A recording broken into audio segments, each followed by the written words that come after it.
પૂજ્ય ગુરુજીના ચરણોમાં વિનંતી કે આપણા યુવક મંડળને 25 વર્ષ થયા એનો આ ઉત્સવ ભગવદ કૃપા પર્વ એની શુભ શરૂઆત દીપ પ્રાગટ્યથી કરીએ। આપણે સૌ અહીંયા સભામાં જે બેઠા છીએ દીપ પ્રાગટ્ય થાય ત્યાં સુધી આપણે તાળીઓથી આ પ્રસંગને વધાવી લઈશું। પૂજ્ય ગુરુજીના હસ્તે આપણે જોઈ શકીએ છીએ દીપ પ્રાગટ્ય થઈ રહ્યું છે। પૂજ્ય હરિસ્વામી પણ દીપ પ્રાગટ્ય કરશે, હરિભક્તો પણ એમાં જોડાશે સાથે। તાળીઓનો ગડગડાટ ચાલુ રહેવો જોઈએ। વાહ વાહ વાહ વાહ।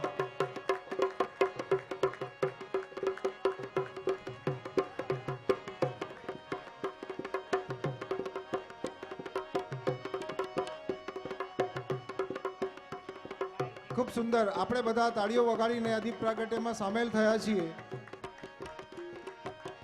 શ્રી ઘનશ્યામ મહારાજની જય।